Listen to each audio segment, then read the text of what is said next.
What is up, guys, and What's welcome back to the fifth quarter, episode 14, heading into week 15 of the NFL season, of course. The league is getting juicy. The picks race that we'll get into later on is getting even more juicier. But Guru, obviously, as you can see, only two on the show this week. John, he's out on the IR once again. We'll be back for next week's episode, though. He's not on the COVID list, though. Yes, he is not. We will Not make on that. COVID IR. Yes, we are a vaccinated group here. We are not immunized. We are vaccinated. We think John Boy got turf toe. Might be, yes. Turf toe, or as some people like to label it, COVID toe. But, like we said, we're vaccinated over here. But Guru, I want to start off the show, and I understand that I usually get put under a microscope anytime I speak about my Rams, you know? Because I feel like out of us three on the show, I'm the only one to where once I start talking, I get shut down because of who they are. Obviously, the past year of what's been going on with that team. But I want to say, after a win Monday night, now I'm not saying that, they're going to the Super Bowl, all of that, because obviously there's still some gray spots with this Rams team that, I got to kind of see how time can tell with it. But I feel like that is a win by them. They beat the Cardinals 30-23. A lot more people need to fucking realize what happened. Because the Rams, you watched that game until the end, the moment it started, they just took it away and ran with it. Yeah, they beat the Cards on their home turf. It was a good win. Mm-hmm. That's a team that you're going to be competing for to go to the conference championship. To win the division as well. Now they're And only a win the game division. behind as well. So, yes, that was a good win. Mm-hmm. And you look at all these teams in the NFL, the Rams are stacked. Oh, yeah. The Rams are going all in this year. Oh, yeah. All right, Matthew Stafford has got the best core that he's ever played with in his career. Anyone can agree with that. Hell, even before they got Von Miller and Odell, And people now- said that. Jared Goff took him to the Super Bowl one year Lost. and lost. So we know Jared Goff is not a quarterback like Matt Stafford. Matt Stafford is a better quarterback. Agreed. So do you feel that this team, if it doesn't get to the Super Bowl, then this year was a bust for him? Is it Super Bowl or bust for this team? Well, here's the thing. I feel like at this point right now, I wouldn't necessarily label it as bust because we still have Matthew Stafford for another year. So I would say within these next 2 years, it is championship or bust. Give him 2 years. For this season, I would say it's very underwhelming if things don't end well. Like if we get bounced out wild card round in the playoffs, because that's inevitably where we're going to be headed. I don't think we're going to get the bye seed. We might. I mean, if the Cardinals lose a couple more and we win a couple more, obviously we might get the NFC West division. Right. But if they were to lose in the wild card, I'd be like, all right, let down. They lose in the divisional. We won a game. Maybe should have beaten whoever we were going up against. Sucks. What if in these next 2 years they don't make it? Then it will be a bust. It'll be the most underwhelming So 2 years. bullshit 2 years ever. you're going to give them 2 years. This season, next season. Yes, as long as Stafford is a quarterback there, and I'm not even saying Which he will be. Yeah, and obviously there's the possibility that he could re-sign after next season for a long-term deal, finish off his career there, which a lot of people are expecting him Which to he do. will. Yeah, he's getting But close. at the end of the day as well, we still have to look at, the other core pieces on the team and shit. Of course, they signed Robert Woods, signed Cooper Kupp, and those guys are going to be there for a little while as well. Right, you got the best wide receiver. Yeah. You got Jalen Ramsey. You got Von Miller, Odell Beckham Jr., Aaron Donald, Cooper Kupp, Robert Woods, Tyler Higbee. I mean, it's stacked. I would definitely say, aside from the Chiefs, I would say that this is probably the first ever, at least in my lifetime, super team of a football team that's been built, in season and stuff. Let's say you go against Tampa Bay and Tom Brady just lays a dick on you. You see, it's hard to be shocked in those moments because it's the GOAT. Tom Brady knows that. Tom Brady knows. But to January be the best, football. you got to beat the best. And if you can't beat the best, and granted, they did 34-24 back in week 4-3, whichever one it was. That's irrelevant right now. It is irrelevant right now. I would agree with that. When it comes crunch time in the playoffs, you got to beat those teams, and let's see if they can do it this year. Oh yeah, and and looking back on their season as well, a lot of people, I would be a firm believer in saying that this was definitely their best win of the season by far, because the only notable win really is just against the Bucs back in week 3, because we lost to the Titans in embarrassing fashion Sunday night. Lost to the 49ers, embarrassing fashion Monday night. Lost to the Packers, which it was kind of neck and neck, but the Packers, that was a game where, they kind of just had their foot on the gas pedal the whole time, knew that there was no going back at all. Aaron Rodgers did Aaron Rodgers shit. Yeah, so it definitely holds a lot of weight with that win. And, I'm very intrigued because now it's looking, I don't know if you heard, but DeAndre Hopkins might not be back until the playoffs begin. Yeah, he's out. Possibly come back for the postseason. Yeah, and obviously we live in a moment right now where it seems about every team has at least half their roster on the COVID-19 list. So I don't know what the fuck how that's going to pan out these next couple weeks. That's going to play a factor. Especially with the Rams as well, because we have about 17 or some shit just on that IR bullshit reserve list that they got going on. I actually think that's going to be playing a factor here pretty soon because a lot of teams their guys are dropping like flies. Oh yeah, but Now let me lay this on you. This year they don't make it. Next year they don't make it. With this quote super team. Well, Odell, it's almost like NBA shit going on. It looks like I will say, it looks like right now Odell and Von Miller are just on contract for the season. Okay, so they re-up. They got the same team. Add a few more parts in the draft, whatever. Don't make it. Do you think the fans will start looking at McVay and say, "What the fuck? You got all this talent. You got all these players. Why the fuck ain't we winning?" It's hard though. You know how LA fans can get. Oh, I agree with you. LA. If you're gonna They're the play most narcissistic, arrogant fucking fans, if their team don't fucking win. Oh no, I would, as me being one with all of my teams being an LA fan, I would agree with that. Of course, when you play in LA, you're set to a certain set of expectations. Right, and they'll look when they see this. We got this great team, and it ain't winning. Who do they look at? It's the hard. Coach and the GM. It's very hard though because I feel like I feel like at the end of the day, it has to boil down to the players because you mentioned it earlier. Sean McVay made it to a Super Bowl with Jared Goff as the quarterback. Right, and I don't think it would be fair if they did that anyway. Oh no, I don't think so as well because I think no matter what, Sean McVay is a man beyond his years. But at the same time, I feel like at the end of the day, with this little mini era of Rams football, I feel like a lot of it, and granted, I've always been on this guy's ass his whole career, and I might be a little bit more on his ass now just because he's on my team. But I'm holding Matthew Stafford to a lot here because if you've been playing over a decade of your career in shitty Detroit, not making anything, not winning a playoff game, and people are saying, oh, once you get a new change of scenery, then you'll be, Good point. It's time for him to... Yeah, it's time for you to step up right now. Yep. That's, in my opinion, that's who I'd be looking at. I'd be like, Stafford, the fuck we doing? Step up or shut up. Yeah, because looking at it right now, there's one game in particular against the Titans. Granted, offense played horrible and stuff, right? There is one pick six, so take that pick six out. It's only a 21-16 game. The defense has been doing what the Rams defense is doing. It's just in these losses, you just see shitty passes by Stafford, and that's, I feel like at the end of the day, it's gonna boil on him. And you saw that in Detroit. Oh yeah, and I will say it's definitely getting. Did the curse go to the West Coast? Well, apparently not, because we are 9-4 right now. So, and I don't think the Lions have done that in a long, long time. And Barry except Sanders? the year they went. No, didn't they go 11-5 with Stafford one year? And they got bounced out by the Saints or some Jim shit. Caldwell. Yep. But no, it's going to be interesting. But I feel like, and I hate to say it because I don't like to be a fan that points the fingers. But I feel like within the next few years, if things don't go our way, I would have to look at first at Stafford. Say, what did you... Because if they made it to a Super Bowl with Jared fucking Goff... Tiny hands. Got little hands. We're tiniest hands in the league. The man... It's funny because I always say Jared Goff is a Super Bowl quarterback. He's fucking been there. And Jared Goff's got a smoking hot girlfriend. He does. I did not expect that from him.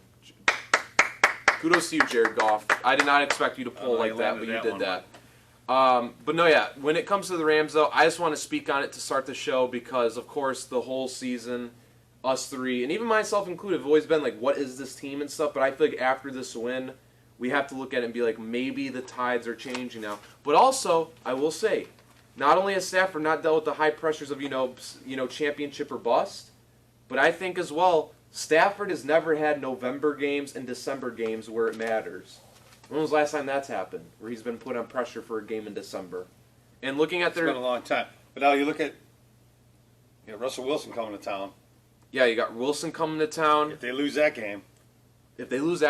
Listen here. I got the rest of their schedule right now. Do it. Hosting Seahawks this upcoming Sunday. After that, they'll be in Minnesota. After that, they'll be in Baltimore. Who knows how Lamar's injuries is going to, if that'll sideline him for a little bit. So TBD on that. We'll see how that pans out in a couple weeks.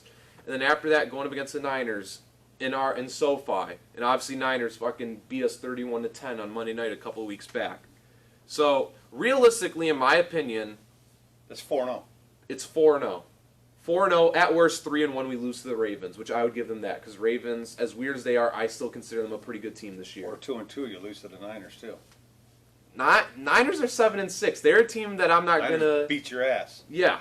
Niners are a team that I'm not gonna necessarily shoo away It's yet. hard to beat a team twice in this league, but it has happened. It has happened. Just look what the Chiefs just did. I feel like looking at it right now, it's like the Seahawks, that should be an easy win. Seahawks suck this year. Vikings should be an easy win, but at the same time, is that going to be a game where Kirk Cousins just drops like 400 fucking passing yards for no reason, and they win 38-30? It could be. And let's touch on that for a second. I'm going to go back 2 weeks ago when I took the Vikings -7 against the Lions, and the Lions got their win. Oh, and I took Lions +7. You took +7. So Worked out. I went against and ended up cracking a bottle of scotch, I think it was. Then we moved to the next week. Mm-hmm. I said, all right, they won a game. Maybe they got something here. I didn't expect them to win, but I thought they might cover against the Broncos. And they get their fucking ass handed to them by 28. Yeah, I kind of fell for that pretty hard. So then I cracked open a bottle of Jack Daniels. So I just can't fucking win with this fucking team.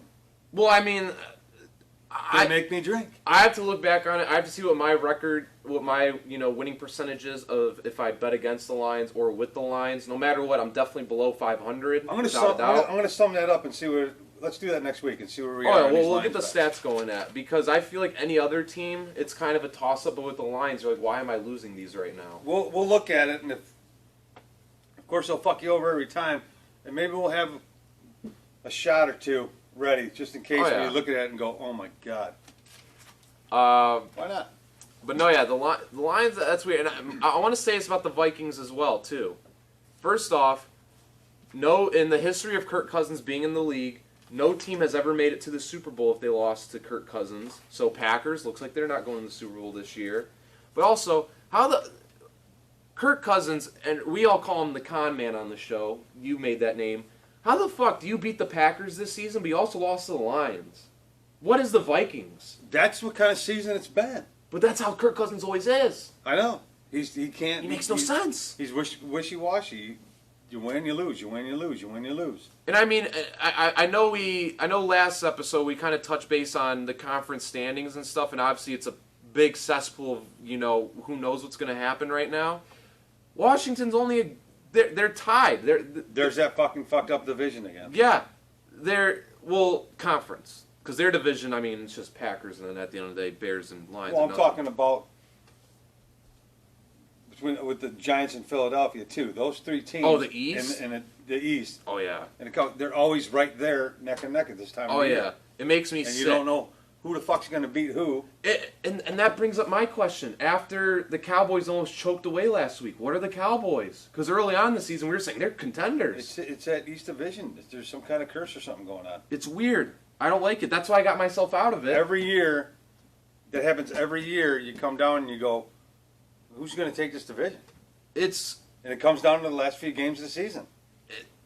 Right now... Pick one. You can't. Who would you pick? Cowboys are 9-4. Washington is 6-7. Eagles are 6-7, and Giants are 4-9. They're about to be out of it pretty soon. Who do you think wins the division? I'd have to say Cowboys. Let me pull up the Cowboys' remaining schedule. However, right now, Cowboys, they go up against the Giants this upcoming week, and then after that, they go up against Washington. After that, they go up against the Cardinals, I think their biggest test this season. And then after that, they close off the season in Philadelphia. In Philadelphia with the Eagles. So there's that Washington Eagles right there. If they don't beat those two teams, something might happen. They might be out. It makes no sense. I don't know what to get with this. I mean, the NFC East, and I mean, we're going back to even last season when Washington won it, but, around this time, I think the Eagles were in first place. And obviously, in the basement where we're recording it, the original Everything Will Be Alright recording spot was over there, and he would join me. What was it? Yeah, every Thursday you would join Thursday me. nights, yep. Yeah, we had no idea what to make of it, and here we are, back-to-back years, sitting in this fucking basement, It's the same, recording, it's the same. thinking, what happens from here on out? Yeah. And granted, the Cowboys 9-4, fourth in the NFC, only a game out from getting a bye week. But I still don't think. I don't know anymore with the NFC East. It makes me sick. I mean, they beat Washington by a touchdown. Yeah, but they choked it. They almost lost it. They at almost the end. lost that game. They lost to the Chiefs. They lost to the Raiders. Lost to the Broncos, and then obviously lost to the Buccaneers week 1. They beat the Saints. That's another. Yeah, stay tuned for that one. Yeah, and that's a division too. The NFC South that's just going to become. It's just the Buccaneers every year. The Saints. I'm putting them out. No, once Jameis Winston comes back, I'd like to see, because I like Jameis on the Saints. They had a winning record. They were 5-2. It was when he got injured, things fucking fell off. But they were wishy-washy. Yeah, that was tough for them this year to lose Jameis Winston because they ain't got nobody else. Yeah, and Taysom Hill. I'm glad people are done talking about that guy. That guy's the absolute fucking worst. But no, yeah. Looking at the rest of the shape of the league right now, I don't know. NFC is a clusterfuck. The AFC is a cluster as well. The Chiefs, though, I do want to kind of mark this on the Chiefs. Now, obviously, they've been kind of a reoccurring name as of lately. Going back to their loss against the Bills, where they lost 38-20. Well, no, to the Titans, actually. My apologies.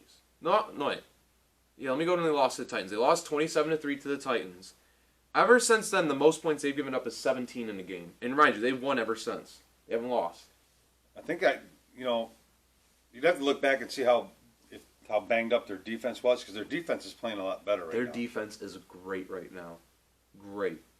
Tyrann Mathieu. I think they got guys back that were injured. Everybody's getting healthy, and they're getting healthy at the right time. And now that's going to help the offense. And I think that offensive line is stepping up a little bit. Mm-hmm. So they're on a roll right now. It's interesting. It's very, in my opinion, I feel like this upcoming week matchup Thursday night actually. So it is tomorrow. Chargers. I think winner of that wins a division. Well, it could go. You could have a tie, or the Chiefs are going to go up. Well, if Chargers win this upcoming week, then they're the front runners because they've obviously already beaten the Chiefs this season. Right, but like you said, head-to-head. Yeah, Yep. but like you said, it's tough to beat a team twice in the same season necessarily. But it's in L.A. Yeah, they're in SoFi, which beautiful stadium, But I don't know. I always want to bring up the Chiefs as well because the Chiefs early on. John sitting in this seat where I'm at right now, he was always big on, they're done. I said, give it time. Like, they're the Chiefs. Like, we'll see how it pans out. It's a long season. People get injured. Teams get guys back from injuries. They get healthy. The other teams get hurt, beat up, and just the right combination. You start getting on a roll. You want to be healthy at the end of the year. Yeah. And I think that they are. I will say the one team out of that division that was a letdown this year, Vegas. Granted, they've went through their fair share of scandals this, season, Well, but they just imploded.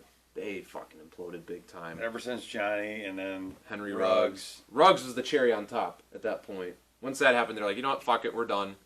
But good talent and just got stupid. Also, might I say, yeah. Stupidity struck. Yeah, and they're fucking stupid as hell for, prancing around, having a team meeting before the game started on the Chiefs logo. Oh, yeah. How did that work? Yeah, and then you get fucking your ass kicked 48-9. Got fucking throttled. Yeah. Throttled. Yeah, Vegas. Not a fun time to be a Vegas don't do that fan. anymore. If you go try to pull that stunt again, you're just a fucking idiot. Yeah. And clearly, I would have to look back on it, and I'll try to make some sort of statistic for it. That's some kind of college bullshit right there. Oh, I agree. Like when Devin Bush did that at State a couple years back before their game. But the thing is, anytime a player has done that pre-game, I think their team always gets their ass kicked. Like historically speaking, if you dance on the opposing team's logo, you're bound to get your ass kicked in. But see, the team already wants to beat your ass. And then you go pull a stunt like that, you're just firing that fucking team up. Oh, yeah. Now that team's going to put Bounty Gate on you and want to fucking hurt you. Yeah. Also, speaking of Bounty Gate, I don't know if you saw, Kevin James is starring in a Netflix film where he plays Sean Payton. No way. Swear to God, you didn't see the trailer? No. We'll look at it after we record this. Yeah. Kevin James is playing Sean Payton, and it's the 1 year where he was suspended for No Bounty shit. Gate. And it's where he coached his son's team. Yeah, trailer came out yesterday. I'll watch that. Yeah. That sounds pretty good. Fucking insane though that Kevin James playing Sean Payton in a movie heading in the year 2022. Comes out January 28th as well. Netflix, give me the bag. But no, yeah, Raiders, you guys suck and you guys are idiots, especially for doing it in Kansas City, where this is a team that has been high echelon past couple years, and this season obviously didn't start off hot, and they're like, you know what, we're gonna get back to it, and they're back. They're back. Chiefs are back. It's scary, and we'll be back in a moment with our Week 15 picks, guys. I know I tease it every week before we dive into this segment. The race is getting juicy. Guru only has a one-game lead on John now. Two people have broken 100 wins. Us right here, John. Not there yet, but will be. Guru is not having a good year. You're having a wishy-washy year, I would say. I'm below 500 by 6 games. Yes. Not having a good year. Yeah, and we'll explain Different from last year. And we'll explain all of that when we get back in a moment. All right, ladies and gentlemen, we are back. Week 15 picks coming up right now to kind of fill you in on what's been going on. Week 14, huge week for me. Huge, might I say. I went 11-3. Oh fuck. I went 11-3. John came in second place with a 9-5 record, and Guru 6-8. Not so hot, 6-8. Overall records now, I was the first to break 100. I went 107. I am now 107, 99-1. So I haven't even broken 100 losses yet, which is pretty good heading into week 15. That is good. Guru, second man to break 100 wins. That's all he has, though. 100, 106-1. And John, he's a game behind, hasn't broken 100 yet. He is 99, 107-1. He cannot catch me. I can't let him catch me. Yeah. I got to catch you. I need a big week. I've only had if I had 1 week with 10 wins. I think This whole season. I'd have to look back on that, but you might be right about that, in all honesty. I think it is. So we obviously have our Week 15 picks coming up. Huge week because, in my opinion, a lot of these lines that we got today, of course, off the Barstool Sportsbook, go check it out. We would love the bag from you Shout guys. out. And jobs, why not? But weird lines. Hire him. Portnoy. Hire him. Why not? Hire him? Hey, Take a chance. Hey, if I go, you come with me, baby. Let's do it. To the top we go, to the fucking moon. But a lot of these lines, weird as hell, which obviously I'll get to in a moment here. I have John's picks right here that I will be filtering off as well. So with that being said, Guru, let's start off with the Thursday night game that I alluded to earlier. We got Chiefs heading into SoFi. Listen here. My boy, Herbert, he's the first quarterback in NFL history with 30 touchdown passes within his first 2 seasons. Is it coming? What? Keep talking. I want to hear this. What other records did I seen that he's fucking has broken within his first 2 seasons? 30 touchdowns in each season to start off. Granted, he probably wouldn't have done this if the Lions fucking drafted him 2 years ago. That is very true. That is very true. But no, he's my boy. Chargers +3. Give me that shit, baby. These games are close. They're always close. He's got their number on them. John is going with the Chiefs -3, but not me. I'm going Chargers +3, baby. Good, because maybe I'll gain a game on you because I'm going Chiefs -3. Chiefs are rolling right now. They're going to cover that -3. It's the bait. It's the bait, baby. Listen here. Bait. Listen here. This Herbert's line's right where it's supposed to be. It is. Oh, I'm not going to refute that. I'm not saying that this was what I'm like, oh my God, But listen here. When I saw that first game that Herbert ever started on a 5-second, hey, Tyrod Taylor's got a hole in his lung, so you got to come in against the reigning champs Chiefs. And he laid dick. Man, he laid dick. Ever since then, I knew that when it comes to Chiefs and Chargers games, Herbert's got the fucking big dick in it. You got Herbert's dick wrapped around your neck. Take the Chargers, you're going to lose. Hey, I might not be a fan of the LA Chargers, but I love seeing my boy Herbert in the city that I love. Moving on from there, 2 Saturday games this upcoming week. Is there? Yeah, we got 2 Saturday games. Pretty fucking weird, I would say. Saturday schedule. Yeah, around Christmas time we usually get a couple of those. They do it. We have Raiders favored by -1.5 heading into the dog pound in Cleveland. John and I are both taking Browns +1.5. Yeah, I mean, you're giving the Browns points. Grant, they almost choked last week, but if they're the underdogs, I like it that way. This is weird. Why you'd think this would be a pick 'em, if anything. Why are the Browns getting 1.5 at home against the Raiders? I think the Browns are a better team right now. Oh, 100%. They're at home. I'm going to take that plus 1.5 because the Las Vegas idiots ain't going to do it. Fuck no, they Browns won't. going to beat them. It's going to be close. It will be. It's going to be a close game. Could be an overtime game, but Browns going to win. The thing is, I take the money line. I think I've decoded what close games are for Cleveland. Close games are games that they should win by 1,000,000, but you have Baker Mayfield. That's running right. point. You just That's fucking right. can't get there. I think this one, I take it on the money line, too. Oh, I would as well. Browns are winning that outright 100 times over 100 times. Excuse me. Last Saturday game, we have the Patriots of New England heading into Indianapolis to play at Lucas Oil Stadium against the Colts. This is a weird one because Colts are favorited by 2.5 points. Just because they're at home. True.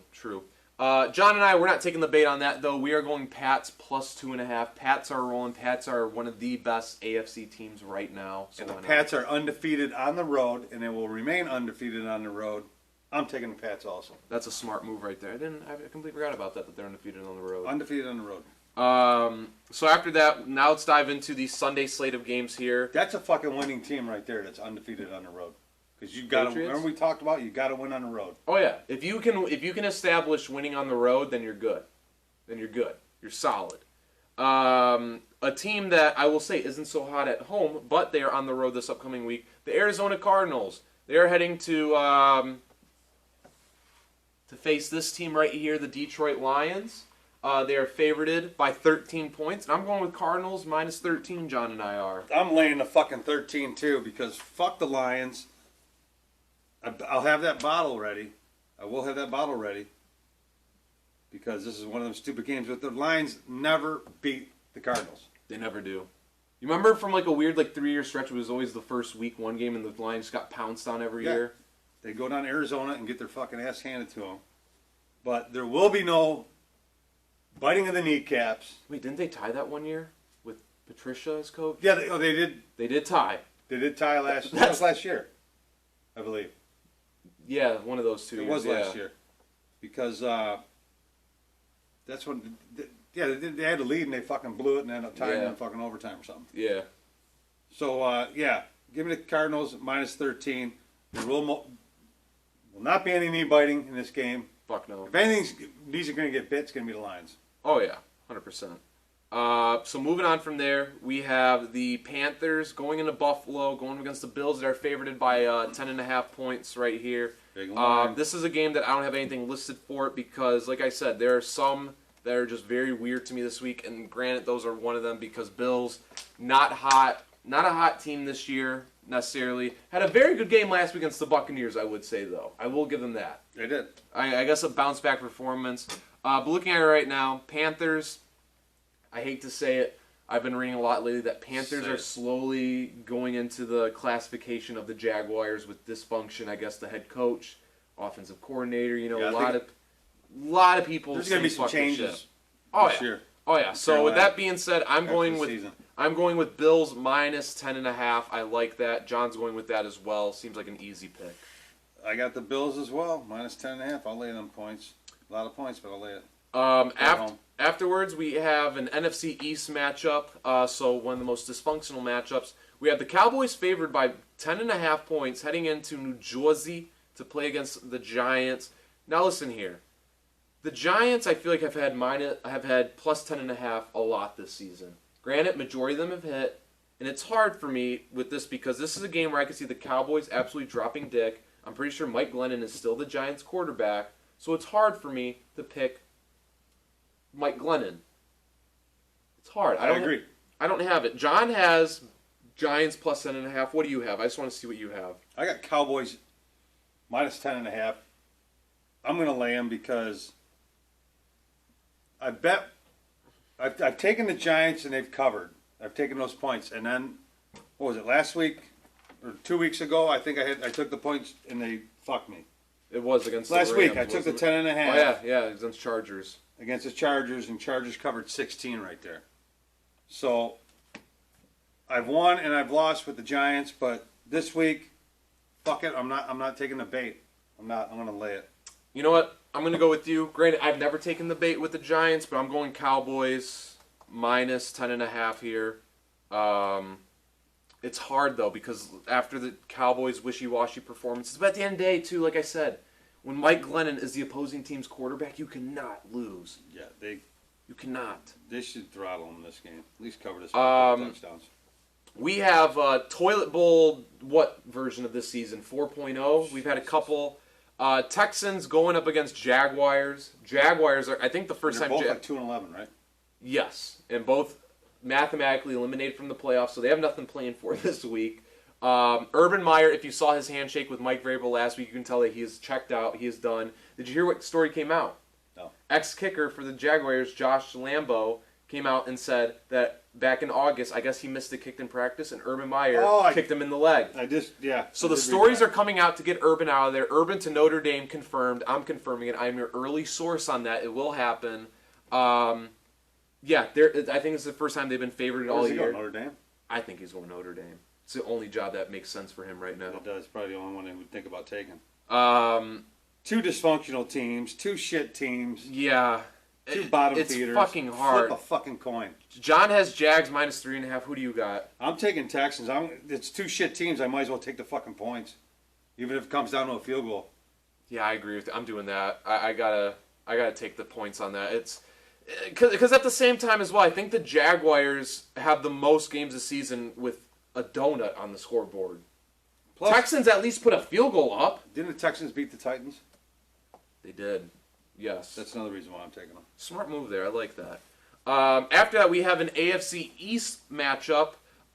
Jets going into Miami. Dolphins don't like this line either. No, Dolphins are favored by 9.5 points, which fucking boggles my mind. John took Dolphins minus 9.5. Granted, John said it best last week. You can't bet with the Jets. He did, and he lost when he went up against the Saints. This is one to where I wish every week we could have one game where we don't pick it. I don't know, maybe that'll be a rule that we implement next year. Mm-hmm. But right now we have to bet them. And I'm going to take the Dolphins. Why not? They've been on a little bit of a rhythm, the past couple weeks. Nothing too hot. But I'll give them it. Give me Dolphins minus 9.5. I'm going to lay the 9.5 too. They're coming off a bye week. Yeah. Maybe they're rested up a little bit. They're at home. And it's against the Jets. Give me the fish. It's against the Jets, too. You never rely on the Jets. Give me the fish. Next game, we have Titans favored by just 1 point going into Pittsburgh and to Heinz Field to go against the Steelers. John and I were going with Titans minus 1, and I assume you do as well, because why would anyone bet with the Steelers nowadays? No, grab yourself a Roethlisberger, sit down, and put your money on the Titans. Yeah. You might want a side of Heinz Ward sauce. As long as they have Ben Roethlisberger as quarterback, and as long as they have Chase Claypool taking about 16 seconds off the clock, celebrating a first down in the 2-minute drill, idiot, they're not going anywhere. They're not going anywhere. I will say that. So now, Titans minus 1 for the whole board right there. Afterwards, we have the Washington football team going into Philly. Eagles favored by 7 points. I'm taking Washington plus 7. Washington's hot. Eagles are hot. It's a close game. It's going to end by a field goal, but Washington wins. Yeah, and John is taking plus 7 as well. John's going plus 7 as well. You know what? Just because you guys are going Washington, I haven't made a mark here.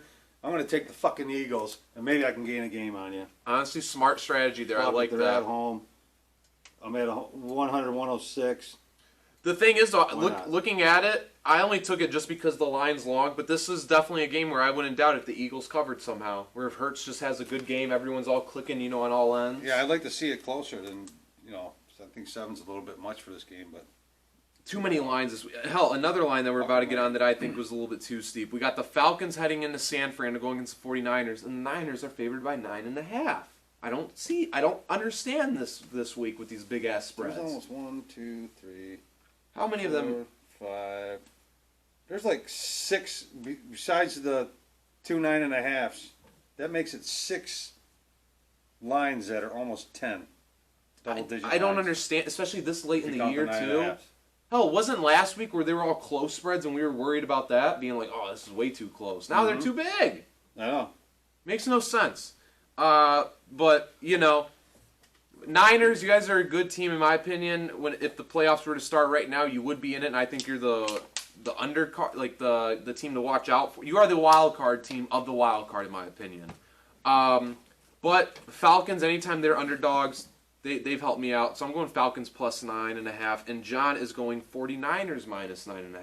I'm with John on this one. I'm going to lay that 9.5. Deebo Samuel, he was back last week, but in a limited running back role. Mm-hmm. Hopefully he's a little bit more healthy now. He can get back to being because he's their best wide receiver. Oh, 100%. He's been my fantasy That's horse. without a doubt. I'll lay it. I will say this is probably one game where I'll already count myself out. I think Niners will cover. I don't know, Falcons. It's the Falcons. But then again, look at the Falcons have fucked me too this year. So that is true. If the Falcons are in the Vikings league, they are. Yeah, they are. In all honesty. So after that, we have the team that the Niners beat in overtime. Brandon Ayuk obviously did the walk off. But the Bengals are traveling to the Mile High City to against the Broncos. Broncos, instead of being favored by 7.5 this week, they're favored by only 2.5 this week. But with that being said, I'm still in on Big Dick Joe. Give me Bengals plus 2.5. John is taking Broncos minus 2.5. This one I gave some thought to, but in the end, I mean, the Broncos played, they blew out the fucking Lions. Big deal. Okay? I'd rather see this, the Bengals are on the road, but give me the 2.5. I think Big Dick Joe and Jamar Chase going to have a game. So after that, we have the Packers favored by 5.5 points heading into Baltimore to go up against the Ravens. Granted, right now we don't know what Lamar Jackson's injury situation is looking like. I will say, I've been off social media to dodge all, Spider-Man spoilers. Go check that out this Friday, movie theater near you.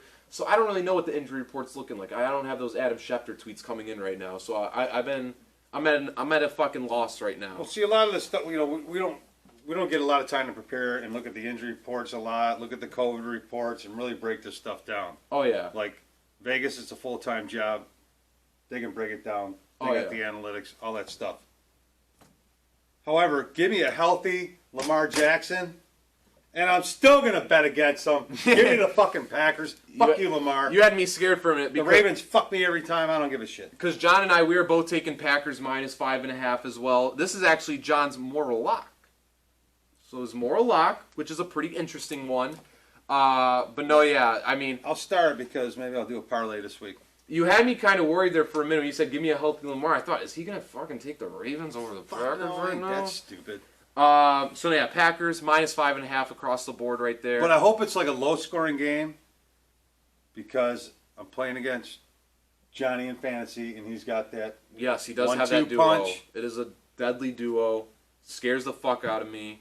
Rodgers and Adams. And we will say, from the fifth quarter production to you guys, good luck in your fantasy football playoffs this week. Start. If you are people like me that is sitting on a bye week, not giving a fuck to check their lineup this upcoming week, works out. It works out. I've been listening to this all fucking week, people. Chaotic end to the season didn't help me get there. So after that, bounce his fucking ass out. You got to beat John. I got to go Johnny first, though. Yeah, you got to beat him to get to me. Johnny. So after that, we have an NFC West matchup that we alluded to earlier. We have the Seahawks heading into SoFi Stadium to go up against my Rams. Rams are favorited by 5 points. John's taking Rams minus 5, and I'm taking Rams minus 5. That makes 3 of us. Rams minus 5. And I did star this one, too, for a parlay, so... Interesting. There's no way the Seahawks are going to go in there and beat them. Fuck no. They could hardly hang with the Texans the other day, for crying out loud. So after that, we have an NFC South matchup. Last season, it was a pretty good matchup to watch. This year, not really. Saints heading into Tampa Bay to go against the Buccaneers. Line is 10.5 for the Bucs. They're favorited. I don't have anything down for this game because it's interesting. But yet again, like I said earlier, without Jameis, the Saints suck. Give me Buccaneers minus 10.5. John's taking them as well. Give me the Bucs. Yeah. Granted, Kamara came back. That helped them out, but I don't think it's going to be enough to take down the Bucs. You know what, though? He might fucking run all over them, and the Saints would win this fucking game. This is one of those weird ones. I'm not going to lie, though. It kind of suck it would suck if he would because he's on my fantasy team, but I'm on a bye, so it wouldn't really matter for me right now. Heading in to the Monday night game, the last game that we got on here, it is my moral lock because I haven't taken a Monday night game moral lock yet, and the season's almost over, so I want to capitalize on it. Vikings are favorited, 3.5, going into Chicago. Give me Vikings minus 3.5. John's taking them as well. Fuck the Bears. They suck. Get Matt Nagy out of there. Get him out. Run his ass out of town. Get him out. But no, yeah, Vikings minus 3.5. Justin Jefferson all day in the end zone. I got it too. Vikings. Give me Kirk the con man Cousins. He made off with that bag. I think Jared Goff is another. The con man duo. It's got to be Cousins and Goff. Did Goff get a bag? He did. He got the bag from fucking he got Rams. Yeah, he got the bag. He did. Do you know if they? I heard a stat. If they let, let's say the Lions release Goff next year, it's $47 million in dead cap space, dead cap money. Oh yeah. Wait, for the Lions? To buy right him now? out of that fucking contract. I thought Rams still had to deal with that contract. No, the Lions got a chunk of it. Do they still have to deal with the Stafford contract at all? No, I think they Switch. swapped. They took that one. They took Stafford's. That's an ugly one. I will say for the Rams though, it's ugly because Rams still have about, I think last I checked, like 30-some million of dead cap space because of Todd Gurley. Yeah, they're yep. They have a lot of money in dead cap. But no, yeah, it'll be interesting. Obviously with the draft, I mean the Lions are going to get the #1 pick. I don't think they're going to win another game this season. So maybe Sam Pickett. You like Sam Pickett from Pitt? There ain't a quarterback in this draft I don't like. Yeah, it's kind of a weird draft. I don't think a quarterback will be taken until like 25 to 30. Really? You don't even think top 10? There ain't no one good. You don't think the Texans are going to take a quarterback? No. They probably will, but there ain't no. You name one quarterback. You name 4 more. No, I can't. I genuinely. It's cannot. not a quarterback class. I genuinely cannot name It's not any a other quarterback class. The Lions get your fucking defense going. Agreed. Get some pieces on defense. You still got those picks in 2023.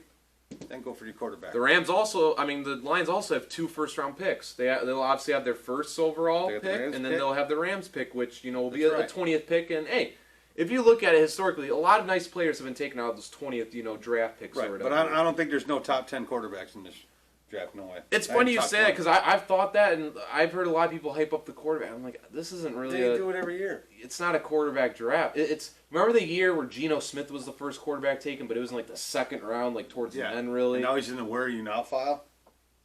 Backup for Seattle, though. Still get Backup that for bag. Seattle.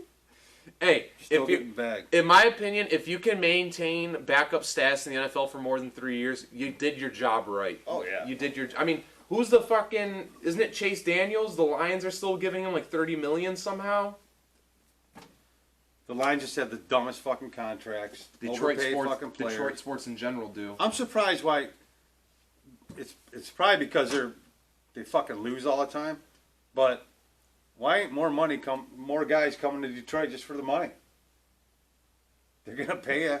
You can name your price. It's funny though, now that you say it, because looking at it from a historical standpoint with Detroit sports, with the Prince Fielder contract, that just ended about a couple of years ago because they were good. I feel like whenever Detroit teams become good, they want to ink players in forever and be like, we will give you this money no matter what. Just fucking sign it and we'll give you it. It's Just like, come wow, in. we're winning games. Let's go all in. We're going to give everybody whatever they want. And then they stop winning a year later. They go like this. Here. Just put down your number, whatever it is. We'll Listen say here. yes to it. If you are an up-and-coming athlete, here are 2 tips I'm going to give you. Go for baseball, because baseball money is stupid money at the end of the day, and you will make your fucking money. Sign with the Detroit team, because you'll get a max contract, and you'll get a contract that is guaranteed, even if... What was it for Prince Fielder's case? He was retired for about 6 years and still made money? Oh, yeah. That contract was like, what? It just ended like 2 years ago or some shit, yeah. So, go for baseball, and then sign with the Tigers. You will make a fucking bag like no tomorrow. You'll get banked. It is absolutely sickening. You'll get banked. But that is the episode, ladies and gentlemen. Thank you for tuning in. Make sure to like, subscribe, hit that notification button, get that little jingly button. Hit them all. Share it. Spread it around. Yeah, like we said last week, give it to your mom's mom, your girlfriend's mom. Give it to everyone's mom. This is a mother-loving show. Did you say give it to your girlfriend's mom? I guess I did, yeah. Wow. I did. Hopefully she's hot. Yes, like Stacy's mom. Stacy's mom has got it going on. She does got it going on. But no, ladies and gentlemen, that is episode 14 of the 5th quarter from Guru, from Corbin. Oh, 14-0 this year. This week. This week. 16-0. No more buys, baby. Oh, yeah, that's right. No more buys. 16-0. Yeah.